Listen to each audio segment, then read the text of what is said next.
ನಿಮ್ಮೆಲ್ಲರಿಗೂ ಸ್ವಾಗತ. ಜ್ಞಾನಾನಂದಮಯಂ ದೇವಂ ನಿರ್ಮಲ ಸ್ಫಟಿಕಾಕೃತಿಂ ಆಧಾರಾಂ ಸರ್ವ ವಿದ್ಯಾನಾಂ ಹಯಗ್ರೀವಂ ಉಪಾಸ್ಮಹೆ. ವೀಕ್ಷಕರೇ, ಕಳೆದ ಸಂಚಿಕೆಯಲ್ಲಿ ನಾನು ಆಲ್ರೆಡಿ ತಿಳಿಸಿದ್ದೀನಿ. ದಿನೇಶ್ ಗುರೂಜಿರವರ ಜಾತಕ ವಿಶ್ಲೇಷಣೆ ಮಾಡ್ತಾ ಇದ್ದೀನಿ. ಭಾಗ 2, ಭಾಗ 1 ಆಲ್ರೆಡಿ ಹಾಕಿದ್ದೀನಿ, ನೀವು ನೋಡಿದ್ದೀರಾ. ಇದು ಭಾಗ 2 ವಿತ್ ಕಾಂಬಿನೇಷನ್ಗಳನ್ನ ನಾನು ಹಾಕಿದ್ದೀನಿ. ನೋಡಿ ವೀಕ್ಷಕರೇ, ಅವರ ಡೇಟ್ ಆಫ್ ಬರ್ತ್ ನಿಮ್ಗೆ ಆಲ್ರೆಡಿ ಗೊತ್ತಿದೆ. 11/12/1975 14:10 ಹಂಗಂದ್ರೆ ಮಧ್ಯಾಹ್ನ 2:10 ಬೆಂಗಳೂರು. ಓಕೆನಾ. ನೆಕ್ಸ್ಟು ಕೇತು ಗ್ರಹನೇ ಫಸ್ಟ್ ಯಾಕೆ ತಗೊಂಡಿದ್ದೀರಾ ಅಂತಂದ್ರೆ, ಆ ದಶಾ ಸರ್ಕಲ್ ಶುರುವಾಗೋದು ಕೇತು ದಶದಿಂದ, ಅದಕ್ಕೋಸ್ಕರ ತಗೊಂಡಿದ್ದೀವಿ.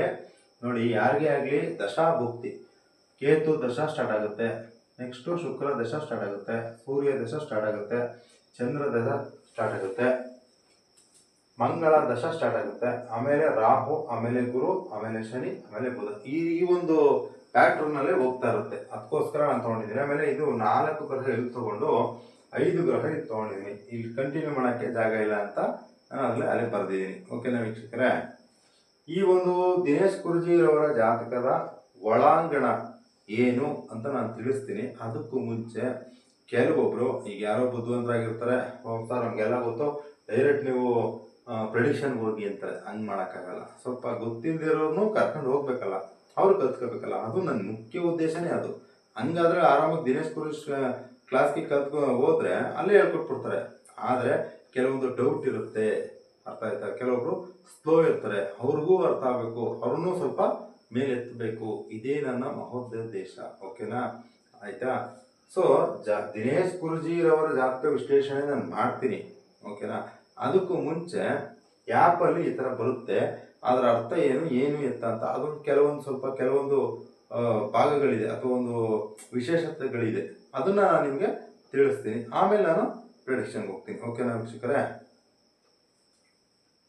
ನೋಡಿ, ಕೇತು ಗ್ರಹ ಅಂತ ಇದೆಯಾ ಅಂದ್ರೆ, ಕೇತುವಿನ ಮುಂದೆ 1 ಅಂತ ಬರೆದಿದ್ದಾರೆ.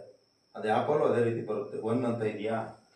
ನೆಕ್ಸ್ಟು ಶುಕ್ರನ ಮುಂದೆ 4 ಇದೆ, ಸೂರ್ಯನ ಮುಂದೆ 2, ಚಂದ್ರನ ಮುಂದೆ 0, ನೆಕ್ಸ್ಟು ಮಂಗಳನ ಮುಂದೆ 1 ಇದೆ, ರಾಹುವಿನ ಮುಂದೆ 2 ಇದೆ, ಗುರುವಿನ ಮುಂದೆ 1 ಇದೆ, ಶನಿಯ ಮುಂದೆ 4 ಇದೆ, ಬುಧನ ಮುಂದೆ 3 ಇದೆ.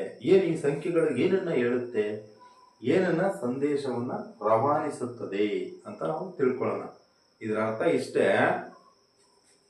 ಕೇತು ಗ್ರಹ 1 ಇದೆ ಅಲ್ವಾ, ಅಂದ್ರೆ ಕೇತು ಗ್ರಹ ಇಲ್ಲಿ ಮಾಮೂಲಿ ಇದು ಹೇಳಿಲ್ಲ ನಾನು. ಗ್ರಹ, ನಕ್ಷತ್ರ, ಉಪನಕ್ಷತ್ರ 20%, 30%, 50%. ಇದು ನಿಮ್ಗೆ ಆಲ್ರೆಡಿ ಗೊತ್ತಿದೆ ಅಂತ ನಾನು ಹೇಳಿಲ್ಲ, ಒಂದು ವಿಡಿಯೋದಲ್ಲಿ ಹೇಳಿದೆ, ಅದಕ್ಕೋಸ್ಕರ. ನೆಕ್ಸ್ಟ್ ನೋಡಿ, ಗ್ರಹ, ನಕ್ಷತ್ರ, ಉಪನಕ್ಷತ್ರ 20%, 30%, 50%. ಮೂಲ, ಆಯ್ತಾ, ಏನ್ ನಡೆಯುತ್ತೆ, ಏನಾಗುತ್ತೆ, ಮರ, ಹಣ್ಣು, ಆ ಹಣ್ಣಿನ ರುಚಿ ಹೇಗಿದೆ, ಆ ಥರ. ಅರ್ಥ ಆಯ್ತಾ? ಓಕೆ. ನೆಕ್ಸ್ಟು ಇಲ್ಲಿ 1 ಅಂತ ಇದೆ. ಹಂಗಂತ ಅಂದ್ರೆ ಈ ಕೇತು ಗ್ರಹ ಯಾವುದೋ ಗ್ರಹಕ್ಕೆ, ಅದೇ ಗ್ರಹನೂ ಆಗಿರ್ಬೋದು, ಬೇರೆ ಯಾವುದೋ ಗ್ರಹಕ್ಕೆ ನಕ್ಷತ್ರದಲ್ಲೋ ಉಪನಕ್ಷತ್ರದಲ್ಲೋ ರಿಪೀಟ್ ಆಗಿದೆ ಅಂತ ಅದರ ಅರ್ಥ. ಈಗ ನಾವು ಹುಡ್ಕೋಣ. ಕೇತು ಗ್ರಹ 1 ಅಂತ ಇದೆ, ಎಲ್ಲಿ ರಿಪೀಟ್ ಆಗಿದೆ ನೋಡಿ, ಬುಧನಲ್ಲಿ ನಕ್ಷತ್ರದಲ್ಲಿ ಬಂದಿದೆ ಕೇತು, ಅಂದ್ರೆ ಅದು ವೆಯ್ಟೇಜ್ ನ ತಗೊಂಡಿದೆ ಅಂತ ಅದರ ಅರ್ಥ. ಓಕೆನಾ.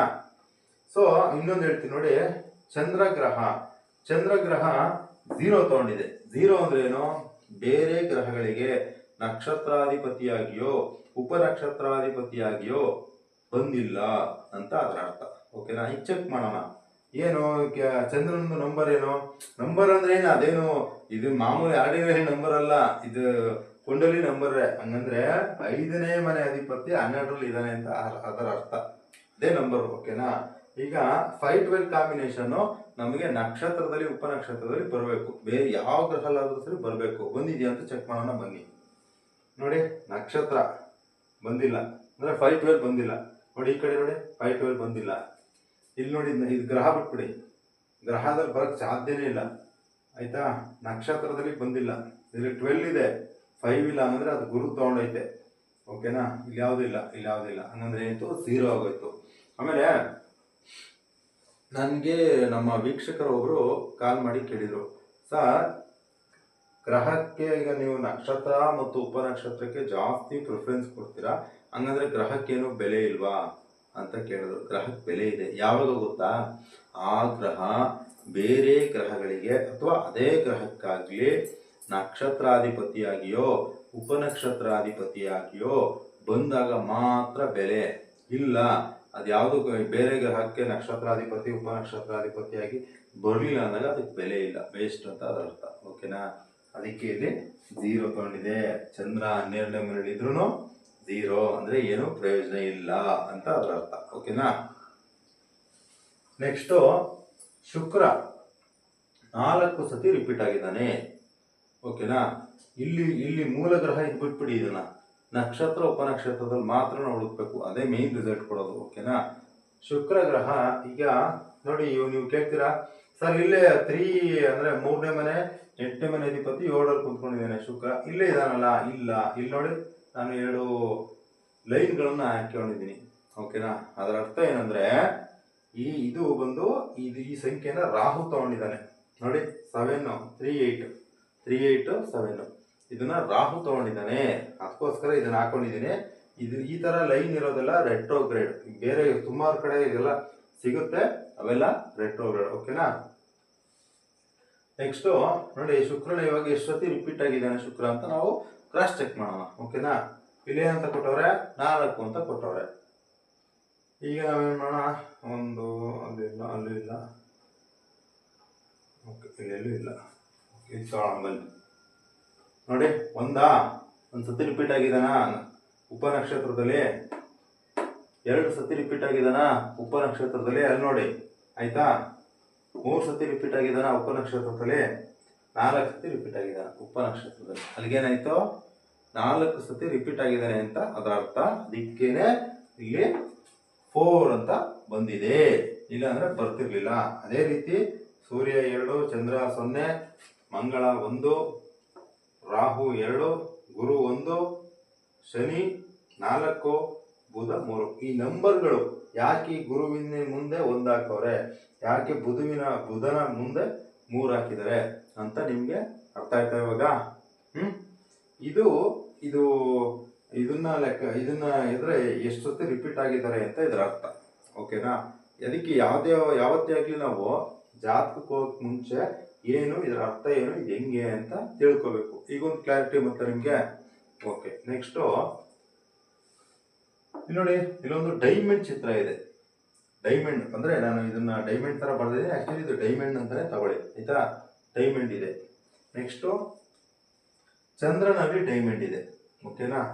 ನೆಕ್ಸ್ಟ್ ಇನ್ನೇನಿದೆ, ಶನಿನಲ್ಲಿ ಇದೆ, ಮಂಗಳನಲ್ಲಿ ಇದೆ. ಏನಿದು ಡೈಮಂಡು? ಏನಂತ ಹೇಳುತ್ತೆ ಡೈಮಂಡು? ಡೈಮಂಡು ಏನ್ ಗೊತ್ತಾ? ಡೈಮಂಡ್ ಯಾಕೆ ಬರುತ್ತೆ ಆ ಗ್ರಹಕ್ಕೆ ಅಂದ್ರೆ, ಒಂದು ಗ್ರಹ ಯಾವುದೇ ಗ್ರಹಗಳಿಗೆ ನಕ್ಷತ್ರಾಧಿಪತಿಯಾಗಿಯೋ ಅಥವಾ ನಕ್ಷತ್ರಾಧಿಪತಿಯಾಗಿಯೋ ಅಥವಾ ಉಪನಕ್ಷತ್ರಾಧಿಪತಿಯಾಗಿಯೋ ಬಂದಿಲ್ಲ ಅಂತಂದ್ರಾಗ ಆ ಗ್ರಹ ಡೈಮಂಡ್ ಆಗುತ್ತೆ, ಅಂದ್ರೆ ಪವರ್ಫುಲ್ ಪ್ಲಾನೆಟ್ ಆಗುತ್ತೆ. ಓಕೆನಾ? ಇದು ಒಂದು. ನೆಕ್ಸ್ಟ್ ಯಾವುದೇ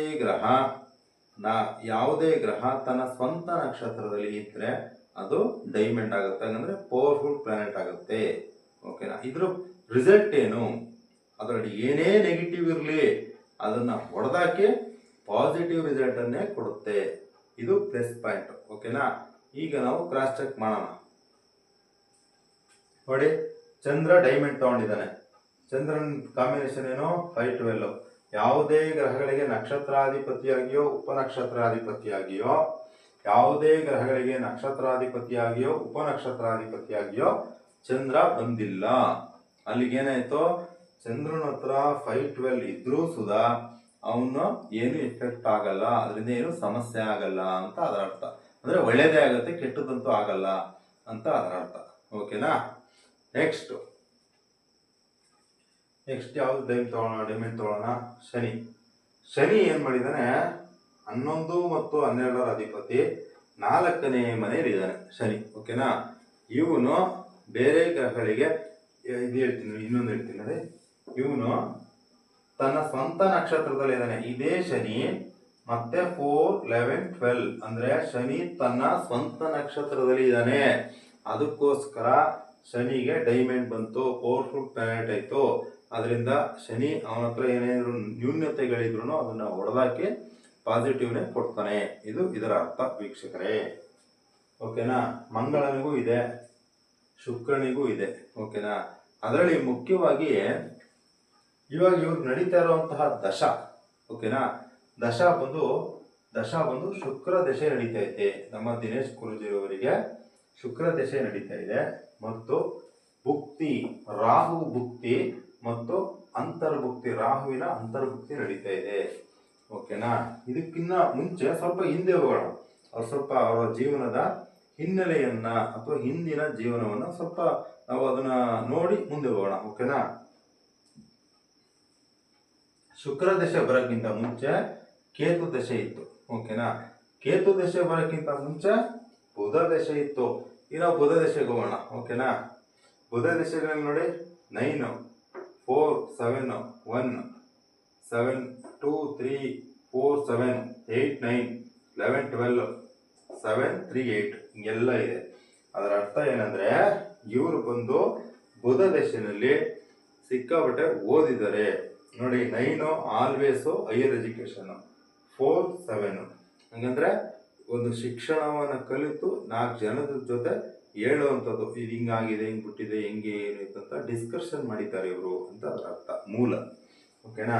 ನೆಕ್ಸ್ಟ್ 1 ಅಂದ್ರೆ ಅವರು ಈ ಬುಧ ದಶೆ ಪೂರ್ತಿ ಅವರು ವಿಶ್ಲೇಷಣೆ ಮಾಡ್ಕೊಂಡಿದ್ದಾರೆ. 1 ಅಂದ್ರೆ ಏನು ಹೇಳಿ, ಸ್ವಯಂ ಕಾಳಜಿ ಅಂದ್ರೆ ಏನಂತಾರೆ, ವಿಶ್ಲೇಷಣೆ ಅಥವಾ ಅವಲೋಕನ. ಅವರು ವಿಶ್ಲೇಷಣೆ ಮಾಡ್ಕೊಳ್ಳೋದು, ವಿಮರ್ಶೆ ಮಾಡ್ಕೊಳ್ಳೋದು. ನಾನೇನು, ಈ ಸಮಾಜದಲ್ಲಿ ನನ್ನ ಪಾತ್ರ ಏನು, ನಾನು ಯಾಕೆ ಹುಟ್ಟಿದ್ದೀನಿ, ನನ್ನ ಕರ್ತವ್ಯ ಏನು, ಇದನ್ನ ಅವರು ಅವಲೋಕನವನ್ನ ಮಾಡ್ಕೊಂಡಿದ್ದಾರೆ ಬುಧ ದಶೆಯಲ್ಲಿ. ಇದು ನಡೆದಿದೆ.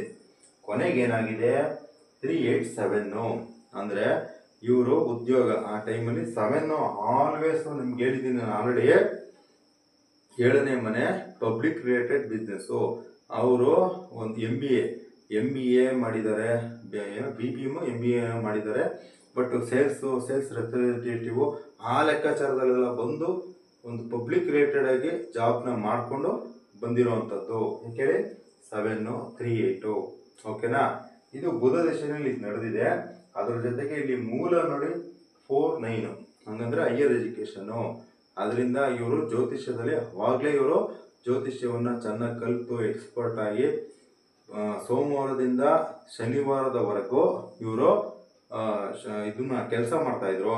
ಬಟ್ ಭಾನುವಾರ ಮಾತ್ರ ಒಂದು 4 ಜನಕ್ಕೆ ಸ್ಟೂಡೆಂಟ್ಗಳಿಗೆ ಇದನ್ನ ಹೇಳ್ಕೊಡ್ತಾ ಫುಲ್ ಇವರು ಎಜುಕೇಶನ್ ಮಾಡಿ ಇವರು ಕೆಲಸ ಮಾಡಿಕೊಂಡು ಪ್ಲಸ್ ಜ್ಯೋತಿಷ್ಯದಲ್ಲಿ ಹಲವಾರು ಪದವಿಗಳನ್ನು ಪಡೆದು ಪದವೀಧರರಾಗಿ ಬಂದಿದ್ದಾರೆ. ಓಕೆನಾ. ಇದು ಬುಧ ದಶೆ ಹೇಳುತ್ತೆ. ನೆಕ್ಸ್ಟ್ ಕೇತು ದಶೆಯಲ್ಲೂ ಅಷ್ಟೇನೆ ಈ ಸಮಾಜಕ್ಕೆ ನೋಡಿ 1 ಮತ್ತೆ 1 ಬಂತು. ಅಲ್ಲೂ ಅಷ್ಟೇ ಅವ್ರು ಯಾವಾಗಲೂ ಅವ್ರನ್ನ ಕರೆಕ್ಷನ್ ಮಾಡ್ಕೊತಾ ಇರ್ತಾರೆ. ನಾನು ಅದಕ್ಕೆ ಯಾವಾಗಲೂ ಹೇಳೋದು, ನಾವು ಬೇರೆಯವ್ರಿಗೆ ಏನಾದ್ರು ಹೇಳೋಕ್ಕಿಂತ ಮುಂಚೆ ನಮ್ಮನ್ನು ನಾವು ಸರಿ ಮಾಡ್ಕೊಳ್ಳಿ ಅಂತ ಈ ಒಂದು ಲೈನ್ನ ನೀವು ಕೇಳಿದರೆ ಸಮಾಜದಲ್ಲಿ. ಹಂಗೆ ದಿನೇಶ್ ಗುರೂಜಿಯವರು ಅದಕ್ಕೆ ತುಂಬಾ ಮನಗೊಂಡಿದ್ದಾರೆ. ಅದನ್ನ ಹಂಗಂದ್ರೆ ಅವ್ರನ್ನ ಅವ್ರು ಕರೆಕ್ಟ್ ಮಾಡ್ಕೊತಾ ಇರ್ತಾರೆ, ಅವರಲ್ಲಿ ಅವರು ವಿಮರ್ಶೆ ಮಾಡ್ಕೊತಾ ಇರ್ತಾರೆ, ಅವರಲ್ಲಿ ಅವರು ಹುಡುಕ್ತಾ ಇರ್ತಾರೆ. ಇದೇ ಅವ್ರದ್ದು ಮಾಡ್ತಾ ಇರ್ತಾರೆ ಕೇತು ದಶೆಯಲ್ಲಿ. ಓಕೆನಾ. ಇದು ಮೂಲ ನೋಡಿ 8, 8, 6, 8 ಇದು ಹೇಳ್ತೀನಿ. 8 ಅಂದ್ರೆ ನಿಮ್ಗೆ ಆಲ್ರೆಡಿ ಹೇಳಿದ್ದೀನಿ, ಜ್ಯೋತಿಷ್ಯಕ್ಕೆ ಸಂಬಂಧಪಟ್ಟಂಗೆ 8ನೇ ಮನೆ ನಿಗೂಢ ವಿದ್ಯೆ. ಇದರಲ್ಲಿ ಏನಾಗೋಯ್ತು, ಜಾಸ್ತಿ ಅವರು ಒಂದು ನೋಡಿ ಇಲ್ಲಿ 7 ಇತ್ತು, ಕೆಲಸ ಮಾಡ್ತಾ ಇದ್ರು ಅಂತ ಅರ್ಥ ಆಯ್ತಾ. ಅಂದ್ರೆ ಪಬ್ಲಿಕ್ ರಿಲೇಟೆಡ್ ಕೆಲಸವನ್ನ ಮಾಡ್ತಾ ಇದ್ರು, ಬಿಸ್ನೆಸ್ ಸಂಬಂಧಪಟ್ಟಂಗೆ ಕೆಲಸ ಮಾಡ್ತಾ ಇದ್ರು. ಓಕೆನಾ. ಇಲ್ಲೇನಾಗೋಯ್ತು, ದಶಾದಲ್ಲಿ 8, 8 ಬಂದ್ಬಿಡ್ತು. ಕೆಲಸ ಮಾಡ್ಕೊಂಡೇ ಓದ್ತಾ ಇದ್ರು. ಬಟ್ ಇಲ್ಲ, ಜ್ಯೋತಿಷ್ಯದಲ್ಲಿ ಏನೋ ಒಂದು ವಿಷಯ ಇದೆ, ವಿಚಾರ ಇದೆ. ಈ ಸಮಾಜದಲ್ಲಿ ನಡೆಯುತ್ತಿರುವ ಧೋರಣೆಗಳು, ಅನಾಹುತಗಳು, ಜ್ಯೋತಿಷ್ಯದ ಹೆಸರಿನಲ್ಲಿ ಜನರಿಗೆ ಆಗುತ್ತಿರುವ ಅನ್ಯಾಯಗಳು, ಅಕ್ರಮ, ಅಧರ್ಮ, ಇದನ್ನೆಲ್ಲನೂ ಅವ್ರು ಗಮನಿಸ್ತಾ ಇದ್ರು. ಜ್ಯೋತಿಷ್ಯ ಎಷ್ಟು ರಿಯಲ್ಲು ಇದನ್ನ ತಪ್ಪಾಗಿ ತಿಳ್ಕೊಂಡು ಜನರಿಗೆ ತಪ್ಪಾಗಿ ಇದನ್ನ ಅರ್ಥೈಸ್ತಾ ಇದ್ದಾರೆ, ಜನಕ್ಕೆ ಮೋಸ ಮಾಡ್ತಾ ಇದ್ದಾರೆ. ಇಲ್ಲ, ಇದನ್ನ ಪತ್ತೆ ಹಚ್ಚಬೇಕು, ಇದನ್ನ ಸ್ವಲ್ಪ ಡೀಪಾಗಿ ಅನಲೈಸ್ ಮಾಡಿ ನಾವು ತಿಳ್ಕೋಬೇಕು, ಓದ್ಕೋಬೇಕು ಅಂತ ಅದು ಜಾಸ್ತಿ ಆ ಟೈಮಲ್ಲಿ ಒಂದು ಕೇತು ದಶೆಯಲ್ಲಿ ಜಾಸ್ತಿ ಅದಕ್ಕೆ ಇನ್ವಾಲ್ವ್ಮೆಂಟ್ ಆಗಿ ಅವಾಗಲೇ ಅವ್ರ ಕ್ಲಾಸ್ಗಳನ್ನು ಶುರು ಮಾಡಿ ಜನಗಳಿಗೆ ಸಮಾಜಕ್ಕೆ ಮಾಡಿದ್ರು. ಓಕೆನಾ. ಅಟ್ ದ ಸೇಮ್ ಟೈಮ್ 6ನೇ ಮನೆ ನೇರ ಶತ್ರು, 8ನೇ ಮನೆ ಹಿತಶತ್ರು. ಅಟ್ ದ ಸೇಮ್ ಟೈಮು ಇವ್ರಿಗೆ ನೇರ ಶತ್ರುಗಳು ಸ್ವಲ್ಪ ಜನ ಇದ್ರು. ಯಾಕಂದ್ರೆ ಅಧಿಪತಿ 8ನೇ ಮನೆ ಹಿತಶತ್ರುಗಳು ಜಾಸ್ತಿ ಆದ್ರು. ಇವ್ರು ಬೆಳೀತಾ ಇದಾರೆ, ಇವ್ರು ಏನೋ ಮಾಡ್ತಾ ಇದಾರೆ, ಅರ್ಥ ಆಯ್ತಾ. ಬೇರೆ ಈಗ ಏನ್ ಗೊತ್ತಾ, ಪರಾಶರದಲ್ಲಿ ಜನರಲ್ ಆಗಿ ಪೂಜೆ ಮಾಡಿ ನಿಮ್ ಪೂಜೆ ದೋಷ ಇದೆ, 40,000 ರೂಪಾಯಿ ಕೊಡಿ, 50,000 ರೂಪಾಯಿ ಕೊಡಿ, ಪೂಜೆ ಮಾಡಿ ಸೊರಗ್ಬಿಡುತ್ತೆ ಅಂತ ಹೇಳ್ತಾರೆ. ಬಟ್ ನಮ್ ದಿನೇಶ್ ಗುರುಜಿ ಹಿಂಗಲ್ಲ. ಹಿಂಗೆ ನಿಮ್ಮ ಮನೆ ಬರೋದ್ರಲ್ಲಿ ಇದ್ರೆ ಆಗುತ್ತೆ, ಇಲ್ಲಾಂದ್ರೆ ಇಲ್ಲ ಅಂತ ಕ್ಲಿಯರ್ ಅಂಡ್ ಕಟ್ ಆಗಿ ಸತ್ಯ ದರ್ಶನವನ್ನ ತೋರಿಸ್ತಾ ಹೋದ್ರು. ಅದರಿಂದ ಏನಾಗೋಯ್ತು, ಜನಗಳಿಗೆ ಹಿತಶತ್ರುಗಳು ಜಾಸ್ತಿ ಆಗ್ಬಿಟ್ರು. ಅವಾಗ ಯಾರಿದ್ರು ಇಷ್ಟೊಂದು ಇದು ಮಾಡ್ತಾ ಇದಾರಲ್ಲ, ನಾವು ಇವ್ರು ಮಾಡ್ತಾ ಇರೋದು ನಮ್ಗೆ ಏಟ್ ಬೀಳ್ತಾ ಇತ್ತಲ್ಲ, ಈ ತರ ಹಿತಶತ್ರುಗಳು ಮಾಡಿದ್ರು. ಅದ್ರ ಜೊತೆನಲ್ಲಿ ಇವ್ರ ಹತ್ರನೇ ಶಿಕ್ಷಣವನ್ನ ಕಲಿತು ಇವರ ಶಿಷ್ಯಂದ್ರಾಗೆ ಆಗಿತ್ತು. ಓಕೆನಾ. ನನ್ ಗೆಲ್ಬಿಡಿ ನೀವು, ನಾ ಆ ಕ್ಯಾಟಗರಿಗೆ ಸೇರಿಲ್ಲ, ನನ್ನ ಲೈನೇ ಬೇರೆಯವ್ರಿಗೆ ತಗೊಳ್ಳಿ. ಓಕೆನಾ. ಇವ್ರ ಹತ್ರನೇ ಶಿಕ್ಷಣ ಕಲಿತು ಇವ್ರ ಹತ್ರನೇ ಒಂದು ಇದನ್ನ ಮಾಡಿ ಇವ್ರ ಆಪೋಸಿಟ್ ಆಗಿ ಇದನ್ನ ದ್ವೇಷ ಮಾಡಿ ಏನೋ ಮಾಡಿ ತೊಂದರೆ ಮಾಡಿದ್ದಾರೆ. ಇದೆಲ್ಲ ಒಂದು ಕೇತು ದಶೆಯಲ್ಲಿ ನಡೆದಿದೆ. ಅದ್ರ ಜೊತೆಗೆ ಕೇತು ದಶೆಯಲ್ಲಿ 688 ಬಂದಿರೋದ್ರಿಂದ ಲಿಟಿಗೇಷನ್ ವ್ಯಾಜ್ಯ ಆ ಟೈಮಲ್ಲಿ ನನ್ನ ಪ್ರಕಾರ ಇವ್ರು ಯಾವ್ದಾರ ಒಂದು ಲ್ಯಾಂಡ್ ವಿಷಯ, ಭೂಮಿ ವಿಷಯ ಇದಕ್ಕೆ ಕೈ ಹಾಕಿ ಅದರ ಒಂದು ಲಿಟಿಗೇಷನ್ ವ್ಯಾಜ್ಯಕ್ಕೆ ಒಳಗಾಗಿರ್ತಾರೆ. ಅದನ್ನ ಸಫರು ಪಟ್ಟಿರ್ತಾರೆ. ಓಕೆನಾ. ನೀವು ಅವ್ರಿಗೆ ಹತ್ರ ಇದ್ರೆ ನೀವು ಕೇಳಿ ನೋಡಿ, ಇದು ಸತ್ಯ. ಓಕೆನಾ. ಓಕೆ. ನೆಕ್ಸ್ಟ್ ಇವಾಗ ಇವ್ರಿಗೆ ನಡೀತಾ ಇರೋದು ಇವ್ರಿಗೆ ಇವಾಗ ನಡೀತಾ ಇರೋದು ಶುಕ್ರ ದಶ. ಇವಾಗ ಅಂದ್ರೆ ಕಳೆದ ಒಂದು ಯಾವ್ದು ಭುಕ್ತಿ ಇವಾಗ ಆಲ್ರೆಡಿ ಬಂದಿದ್ಯಾ, ಶುಕ್ರ ಸೂರ್ಯ, ನನ್ನ ಪ್ರಕಾರ ಒಂದು 7-8 ವರ್ಷ ಅನ್ಕೊಳ್ಳಿ. 7-8 ಇಲ್ಲ 9-8 ಕಡೆ ಒಂದು 9 ವರ್ಷದಿಂದ ಶುಕ್ರ ದಶೆ ನಡೀತಾ ಇದೆ ಇವ್ರಿಗೆ. ಓಕೆನಾ. ಶುಕ್ರ ದಶೆ ಏನ್ ಹೇಳ್ತಾ ಇದೆ, 387 ಅಂದ್ರೆ ಇದು ಶುಕ್ರ ತಗೊಂಡಿದ್ದೇನೆ, ಇದು ರಾಹು ತಗೊಂಡಿದ್ದೇನೆ, ನೆಕ್ಸ್ಟ್ 4 ತಗೊಂಡಿದ್ದೇನೆ. ಆಯ್ತಾ. ಕಳೆದ 8 ವರ್ಷದಿಂದ ಇವ್ರು ಏನು ಇದರಲ್ಲಿ ಕೇತು ದಶೆಯಲ್ಲಿ ಏನು ಲೆಸನ್ ಮಾಡ್ತಿದ್ರು, ಏನೋ ಮಾಡ್ತಿದ್ರು, ಸ್ವಲ್ಪ ಅವ್ರು ಡೀಪ್ ಅನಲೈಸ್ ಲೆಸನ್ ಮಾಡ್ತಿದ್ರು, ಡೀಪ್ ಅನಲೈಸ್ ಮಾಡ್ತಾ ಇದ್ರು. ಅಂದ್ರೆ ಇವರೇ ಸ್ವಲ್ಪ ಚೆನ್ನಾಗಿ ಕಲಿತಾ ಇದ್ರು. ಆದ್ರೆ ಶುಕ್ರ ದಶೆ ಸ್ಟಾರ್ಟ್ ಆದ ತಕ್ಷಣ ಇವ್ರಿಗೆ 7 ಕಸ್ಟಮರ್ಗಳು ಅಥವಾ ವಿದ್ಯಾರ್ಥಿಗಳು ಬಂದ್ರು. ಏನು ನಡೆಯುತ್ತೆ, ವಿದ್ಯಾರ್ಥಿಗಳು ಬಂದ್ರು. ಕೊನೆಗೆ ಫೈನಲ್ ಆಗಿ ಏನಾಗುತ್ತೆ, 4 ಶಿಕ್ಷಣ. ಆಯ್ತಾ. ಬೋಧನೆ ಮಾಡಬೇಕು, ಶಿಕ್ಷಣ ಮಾಡಬೇಕು, ಏನೋ ಒಂದು ವಿಚಾರವನ್ನ ಹೇಳಬೇಕು ಅಂತ ಅಂದಾಗ 4ನೇ ಮನೆ ಬೇಕೇ ಬೇಕು. ಇಲ್ಲ ಅಂದ್ರೆ ಹೇಳಕ್ಕಾಗಲ್ಲ. ಈಗ ನಾನು ಇಷ್ಟು ಹೇಳ್ತಾ ಇದ್ದೀನ, ನನಗೂ 4ನೇ ಮನೆ ಗ್ರಹ ಇದೆ. ಇಲ್ಲ ಅಂದ್ರೆ ನಾನು ಹಿಂಗೆ ಹೇಳಕ್ ಆಗದೇ ಇಲ್ಲ. ಓಕೆನಾ. ಅದರಿಂದ ಇವರಿಗೆ ಶುಕ್ರ ದೇಶದಲ್ಲಿ ಒಳ್ಳೆ ವಿದ್ಯಾರ್ಥಿಗಳಿದ್ದಾರೆ, ಒಳ್ಳೆ ಕಸ್ಟಮರ್ಗಳಿದ್ದಾರೆ. ಫೈನಲ್ ಆಗಿ ಏನಾಯ್ತು ಅಂತಂದ್ರೆ ಇವ್ರದ್ದು ಬೋಧನೆ ಅಂದ್ರೆ ನಕ್ಷತ್ರ ನಾಡಿ 15 ದಿನದಲ್ಲಿ ನಾವು ಕಲಿಸ್ಕೊಡ್ತೀವಿ ಅಂತ ಹೇಳ್ತಾರೆ. ಕಲಿಸ್ಕೊಡ್ತಾರೆ, ವಿತ್ ಆ್ಯಪ್ ಕೊಡ್ತಾರೆ. ಎಕ್ಸಲೆಂಟ್. ನೀವು ಯಾರಾದ್ರು ಸೇರ್ಕೊಂಡಿಲ್ಲ ಅಂದ್ರೆ ಸೇರ್ಕೊಳ್ಳಿ, ತುಂಬಾ ಯೂಸ್ಫುಲ್ ಆಗುತ್ತೆ. ಮುಖ್ಯವಾಗಿ ಆ್ಯಪ್ ಕೊಡ್ತಾರೆ. ಓಕೆನಾ. ಈ ಆ್ಯಪ್ ನಾನು ಏನು ಬರ್ದಿದ್ದೀನೋ ಆ ಮೊಬೈಲಲ್ಲಿ ಬರುವಂಥ ಆ್ಯಪನ್ನೇ ನಾನು ಇಲ್ಲಿ ಬರ್ದಿರೋವಂಥದ್ದು. ಓಕೆನಾ. ಈ ಆ್ಯಪನ್ನ ಅವರು ಆ ಒಂದು ಏನು ಟೆಕ್ನಿಕಲಿ ಇದನ್ನು ಮಾಡಬೇಕು ಅಂದರೆ ಕಷ್ಟ ಇದೆ. ಬಟ್ ಆದ್ರೂ ಅವರು ಇಂಜಿನಿಯರ್ಸ್ಗಳನ್ನ ಇಟ್ಕೊಂಡು ಅವ್ರಿಗೆ ಹಣ ಕೊಟ್ಟು ಇವರ ಐಡಿಯಾಲಜಿನ ಅವ್ರಿಗೆ ಹೇಳಿ ಮಾಡಿಸಿದ್ದಾರೆ. ಇದು ಗ್ರೇಟ್. ಓಕೆನಾ. Wonderful job.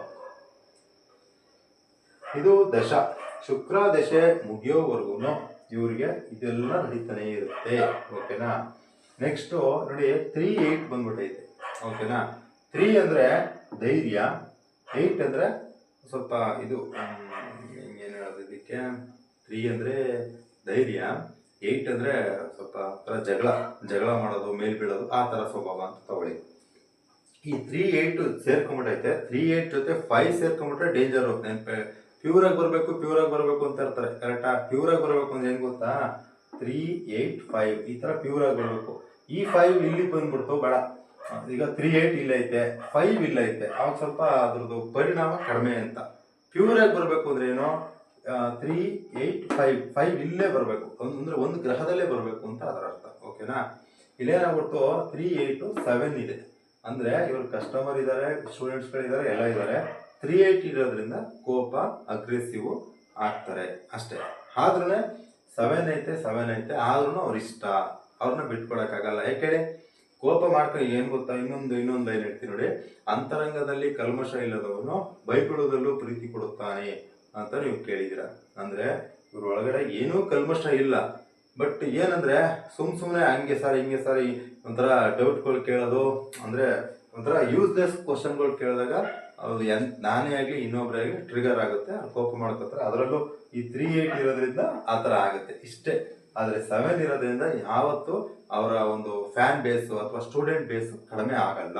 ಓಕೆನಾ, ದಶಾದಲ್ಲೇ ಬಂದ್ಬಿಟ್ಟಿದೆ. ನೆಕ್ಸ್ಟ್ ಮುಂದಿನ ದಶಾದಲ್ಲಿ ನೋಡಿ 9 ಹೈಯರ್ ಎಜುಕೇಶನ್ ಇನ್ನೂ ಒಳ್ಳೊಳ್ಳೆ, ಅಂದ್ರೆ ಮುಂದಿನ ವರ್ಷದಲ್ಲಿ ಅಂದ್ರೆ ಇವ್ರು ಆಲ್ರೆಡಿ ಈಗ 4 ಅಲ್ವಾ ಇದು, ಈ ದಶಾದಲ್ಲಿ ಏನ್ ನಡೆಯುತ್ತೆ ಅಂದ್ರೆ ಅವ್ರು ಇನ್ನೂ ಸ್ವಲ್ಪ ಡೀಪ್ ಅನಲೈಸೇಷನ್ ಮಾಡ್ತಾ ಇದ್ದಾರೆ ಶಿಕ್ಷಣವನ್ನ. ಅವರು ಸ್ವಲ್ಪ ಇನ್ನೂ ಸ್ವಲ್ಪ ಇಂಪ್ರೂವ್ಮೆಂಟ್ ಮಾಡ್ತಾ ಇದ್ದಾರೆ ಒಳಗಡೆಯಿಂದ. ಓಕೆನಾ, ಆದ್ರೆ ಇದು ನೆಕ್ಸ್ಟ್ ಸೂರ್ಯ ದಶೆ ಬರುತ್ತಲ್ಲ, ಅವಾಗ ಏನಾಗುತ್ತೆ 9 4 7 ಎಲ್ಲ ಇರೋದ್ರಿಂದ ಇನ್ನೂ ಸ್ವಲ್ಪ ಒಂದು ಸ್ಟೆಪ್ ಮೇಲೆ ಹೋಗಿ ಇನ್ನೂ ಒಂದು ಕ್ಲಿಯರ್ ಆಗಿ ಗೊತ್ತಾಗ್ಬೇಕು, ಇನ್ನೊಂದು ಒಂದು ಸ್ಟೆಪ್ ಮೇಲೆ ಅದು ಆ ಥರ ಒಂದು ಇದನ್ನ ಕಂಡುಹಿಡಿತಾ ಇದ್ದಾರೆ. ಈಗ ಪ್ರೆಸೆಂಟ್ ಅವ್ರ ಮೈಂಡಲ್ಲಿ ಅದೇ ಇದೆ, ಅದನ್ನ ಮಾಡ್ತಾ ಇದ್ದಾರೆ. ಮುಂದಿನ ದೇಶದಲ್ಲಿ ಇದು ನಡೆಯುತ್ತೆ. ಓಕೆನಾ, ಫೈನಲ್. ನೆಕ್ಸ್ಟ್ ಇವಾಗ ಭುಕ್ತಿಗೆ ಹೋಗೋಣ. ನೋಡಿ, ರಾಹು ಭುಕ್ತಿ ನಡೀತಾ ಇದೆ. ರಾಹು ಭುಕ್ತಿ ಮತ್ತು ರಾಹುವಿನ ಅಂತರ್ಭುಕ್ತಿ ನಡೀತಾ ಇದೆ. ಓಕೆನಾ, ಇದಕ್ಕೆ ಹಿಂದೆ ತಗೊಳ್ಳಿ ಅಂತ ಅಂದಾಗ ಮಂಗಳ ಅಂದ್ರೆ ಹಿಂದಿನ ಭುಕ್ತಿ ಏನ್ ನಡೀತಾ ಇತ್ತು, ಮಂಗಳ 3 3 9 3 ಅಂದ್ರೆ 3 ಅಂದ್ರೆ ಏನ್ ಗೊತ್ತಾ, ಆಲ್ವೇಸ್ ಅದು 3ನೇ ಮನೆ ಬಂದು ಬದಲಾವಣೆ, ವರ್ಗಾವಣೆ, ಸ್ಥಳ ಬದಲಾವಣೆ, ಈ ತರ ಜಾಗ. 3ನೇ ಮನೆ ಬಂದು ಇದಕ್ಕೂ ಬರುತ್ತೆ, ಕಮ್ಯುನಿಕೇಶನ್, ಮೀಡಿಯಾ, ಇದಕ್ಕೆಲ್ಲ ಬರುತ್ತೆ. ಆದ್ರೆ ಇಲ್ಲಿ 3ನೇ ಮನೆ ಮಂಗಳ ಮಾರಕನಾಗಿದ್ದಾನೆ. ಹಂಗಂದ್ರೆ ಅವರು ಫಸ್ಟ್ ಕಸ್ತೂರಿನಲ್ಲಿ ಹೇಳ್ತಾ ಇದ್ರು, ಆಮೇಲೆ ಇನ್ನೊಂದು ಚಾನಲ್ ಬಂದ್ರು, ಅಂದ್ರೆ ಸ್ಥಿರವಾಗಿ ನಿಲ್ಲಲ್ಲ ಅಂತ ಅದರ ಅರ್ಥ. ಅಂದ್ರೆ ಅಲ್ಲಿ ಏನೋ ಸಮಸ್ಯೆ ಆಗುತ್ತೆ, ಅಡೆತಡೆ ಆಗುತ್ತೆ, ಅದರಿಂದ ಏನಾಗುತ್ತೆ, ಚಾನಲ್ ಚೇಂಜ್ ಆಗುತ್ತೆ. ಯಾಕಂದ್ರೆ ಮಾರಕ ಅದೆಲ್ಲ ಮಂಗಳ ಭುಕ್ತಿನಲ್ಲೇ ಮುಗಿದೋಯ್ತು. ಇವಾಗ ಒಂದು ಸ್ವಲ್ಪ ಸ್ಟ್ಯಾಂಡರ್ಡ್ ಬರುತ್ತೆ. ಓಕೆನಾ, ರಾಹು ಭುಕ್ತಿನಲ್ಲಿ ಇವರು ರಾಹು ಭುಕ್ತಿನಲ್ಲಿ 7 ಕಸ್ಟಮರ್ ಇದ್ದಾರೆ, ಅಂದ್ರೆ ವಿದ್ಯಾರ್ಥಿಗಳಿದ್ದಾರೆ.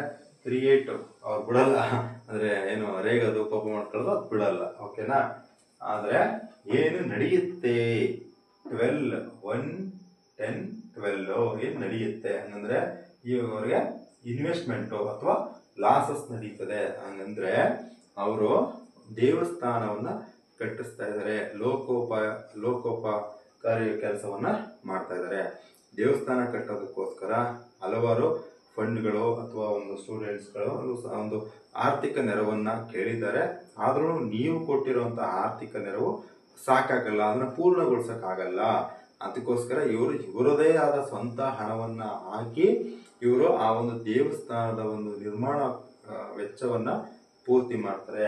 ಅದಕ್ಕೋಸ್ಕರ ಏನು ನಡೆಯುತ್ತೆ 12 ಖರ್ಚಾಗುತ್ತೆ. ಓಕೆನಾ, 110 ಹಂಗಂದ್ರೆ ಇವ್ರಿಗೆ ಇಷ್ಟ ಇದೆ, ಖರ್ಚಾಗ್ಲಿ, ಮಾಡೋಣ ದೇವ್ರಿಗೋಸ್ಕರ ನಾವು ಮಾಡೋಣ, ಈ ಒಂದು ಲೋಕಕ್ಕೆ ಒಂದು ಉಡುಗೊರೆ ಕೊಡೋಣ ಅನ್ನೋದಿದೆ. 10 ಅಂದ್ರೆ ಹೆಸರುವಾಸಿಯಾಗಿ ಉಳ್ಕೊಳ್ಳಿ, ಇದೊಂದು ಶಾಶ್ವತವಾಗಿ ಉಳ್ಕೊಳ್ಳಿ ಅನ್ನೋ ಉದ್ದೇಶ ಇದೆ. 12 ಖರ್ಚು ಮಾಡ್ತಾ ಇದ್ದಾರೆ. ಯಾಕೇಳಿ ರಾಹು ಭುಕ್ತಿ ನಡೀತಾ ಇದೆ, ರಾಹುವಿನ ಅಂತರ್ಭುಕ್ತಿ ನಡೀತಾ ಇದೆ. ಅಟ್ ಪ್ರೆಸೆಂಟ್ ಈಗ ಅದೇ ನಡೀತಾ ಇರೋದು ಅವ್ರ ಮೈಂಡಲ್ಲಿ. ಓಕೆನಾ, ಕೊನೆಗೆ ಏನಾಗುತ್ತೆ 7 3 8 ಹಂಗಂದ್ರೆ ಅವರು ಈ ದೇವಸ್ಥಾನದ ಒಂದು ಜೀರ್ಣೋದ್ಧಾರ ಇದು ಆದ್ಮೇಲೆ ಇನ್ನೂ ಅವ್ರು ಫೇಮಸ್ ಆಯ್ತಾರೆ, ಇನ್ನೂ ಅವ್ರ ಸ್ಟೂಡೆಂಟ್ಗಳು ಜಾಯ್ನ್ ಆಯ್ತಾರೆ. ಈಗ ನನ್ನ ಚಾನಲ್ ನೋಡಿ ಎಷ್ಟೋ ಜನ ಅವರ ಒಂದು ಯೂಟ್ಯೂಬ್ ಚಾನಲ್ ಇದು ಅವರ ಒಂದು ನಕ್ಷತ್ರ ನಡಿಗೆ ಇಷ್ಟೊಂದು ಕ್ಲಿಯರ್ ಆಗಿದೆ, ಇಷ್ಟೊಂದು ಚೆನ್ನಾಗಿ ನಾವು ಜ್ಯೋತಿಷ್ಯ ನೋಡ್ಬೋದಾ, ತಿಳ್ಕೊಬೋದಾ ಅನ್ನೋ ಒಂದು ವಿಚಾರವನ್ನ ತಿಳ್ಕೊಂಡು ಸೇರ್ಕೋತಾ ಇದ್ದಾರೆ. ಈ ದೇವಸ್ಥಾನ ಕಂಪ್ಲೀಟ್ ಆದ್ಮೇಲಂತೂ ಇನ್ನೂ ಸ್ಟೂಡೆಂಟ್ಸ್ಗಳು ಜಾಸ್ತಿ ಸೇರ್ಕೊಂತಾರೆ. ಓಕೆನಾ, ಇದು ನಡೆಯುತ್ತೆ. ಇದು ಏನಾಗುತ್ತೆ, ಏನು ನಡೆಯುತ್ತೆ, ಏನು ಆಗುತ್ತೆ, ಇದು ಆಗ್ತಾ ಇರುತ್ತೆ. ಓಕೆನಾ, 7 ಇದಿಷ್ಟೇ ಫೈನಲ್. ದಶಾ ಈ ತರ ಹೇಳ್ತಾ ಇದೆ, ಭುಕ್ತಿ ಈ ತರ ಹೇಳ್ತಾ ಇದೆ. ಓಕೆನಾ, ನೆಕ್ಸ್ಟ್ ಮುಂದಿನ ಭುಕ್ತಿ ಏನ್ ಹೇಳ್ತಾ ಇದೆ, ಗುರು 12 ಅಂತಂದ್ರೆ ಇವರು ದೇವಸ್ಥಾನವನ್ನ ಕಟ್ಟಿ ಅದನ್ನ ಸೈಡಲ್ಲಿ ಇಡ್ತಾರೆ ಜನಕ್ಕೆ ಒಳ್ಳೇದಾಗ್ಲಿ ಅಂತ. ಇವರು ಹೈಯರ್ ಎಜುಕೇಶನ್, ಇನ್ನೊಂದು ಇವ್ರಿಗೆ ಹಸಿವು, ಆ ಒಂದು ವಿದ್ಯಾಭ್ಯಾಸ, ಶಿಕ್ಷಣ, ಇನ್ನೂ ಏನೋ ಮಾಡಬೇಕು ಅನ್ನೋದು ಆ ಒಂದು ತವಕ ಇದ್ದೇ ಇದೆ. ಇವರು ಮತ್ತೆ ಶಿಕ್ಷಣವನ್ನ ಕಂಟಿನ್ಯೂ ಮಾಡ್ಕೊಂಡು ಹೋಗ್ತಾರೆ. ಓಕೆನಾ, ಮುಂದಿನ ಭುಕ್ತಿ ಎಲ್ಲ ಏನೇನು ಇದೆ ಅದು ವಿಡಿಯೋ ಮಾಡ್ತಾ ಹೋದ್ರೆ ತುಂಬಾ ಲೆಂತ್ ಆಗುತ್ತೆ. ಆಯ್ತಾ, ಒಂದಷ್ಟು ಮಾಹಿತಿಗಳನ್ನ ಕೊಟ್ಟಿದ್ದೀನಿ. ಪೂರ್ತಿ ಕೊಡಬೇಕು ಅಂದ್ರೆ ಒಂದು ದಿನ ನನಗೆ ಟೈಮ್ ಬೇಕು. ಆಯಿತಾ. ಅಷ್ಟೊಂದು ನೀವು ನೋಡಲ್ಲ, ಆಯಿತಾ.